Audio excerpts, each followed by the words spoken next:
एक महिला के लिए एक साथ 100 बच्चों को जन्म देना असंभव प्रतीत होता है। ऐसे में सवाल आता है, आखिर गांधारी ने किस तरह 100 पुत्रों और एक पुत्री को जन्म दिया था। कहा जाता है कि जैसे पांडव 5 थे जो कुंती के पुत्र थे, वैसे ही कौरव 100 भाई थे और वो गांधारी और धृतराष्ट्र के पुत्र थे। यह बात हम सब जानते हैं कि पांडव और कौरवों के बीच जो लड़ाई हुई थी उसे ही महाभारत का नाम दिया गया था। महाभारत से जुड़ी बहुत सारी ऐसी कहानियां हैं जो हमें हैरान कर देती है। उन्हीं में से एक कहानी है कौरवों के जन्म की कहानी। साथ ही स्वागत है आपका हमारे YouTube चैनल ज्ञान संगम स्टार पर, जहां पर हम आपके लिए लेके आते हैं अनोखी और विचित्र कहानियां जो आपको ज्ञान से अवगत करवाती है।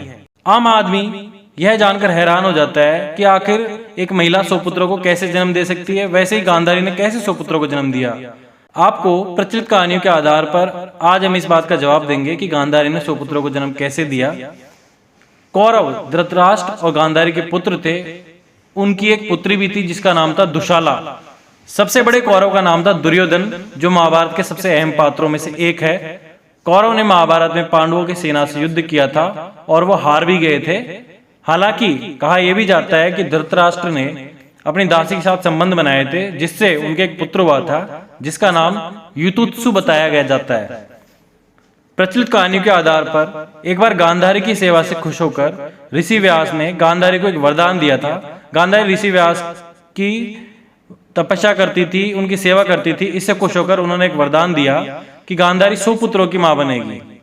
इसके बाद गांधारी गर्भवती हुई, लेकिन कहा जाता है कि गांधारी 9 महीने के बजाय 2 साल तक गर्भवती रही। इसके बाद उन्होंने मांस के एक टुकड़े को जन्म दिया, यानी गांधारी को एक भी संतान नहीं हुई। इसके बाद खुद ऋषि व्यास ने इस मांस के टुकड़े को 101 हिस्सों में विभाजित कर दिया और अलग अलग घड़ों में उनको रखवा दिया। 101 घड़ों में रखे हुए मांस के टुकड़ों से बच्चों का धीरे धीरे विकास होने लगा और धीरे धीरे उन घड़ों में से जो बच्चे निकले उन्हें ही कौरव कहा गया।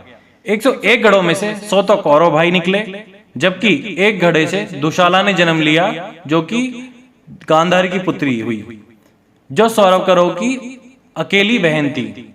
इस प्रकार 100 कौरवों का जन्म हुआ। बता दें कि कौरवों के जन्म की यह कहानी सबसे ज्यादा प्रचलित है और कौरवों का जन्म इसी प्रकार से हुआ था। और कौरवों की मौत के पीछे भी एक रहस्य है। वो रहस्य क्या है?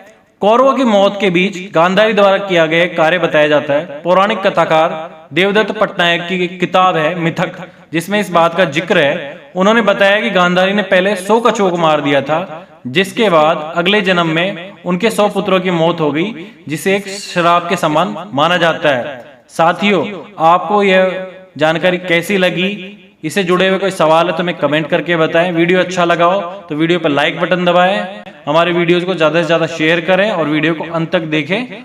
और आपसे निवेदन है, अगर आपने अभी तक हमारे चैनल को सब्सक्राइब नहीं किया है तो कृपया हमारे चैनल को सब्सक्राइब करें और बेल आइकन को जरूर दबाएं। धन्यवाद। जय श्री राम।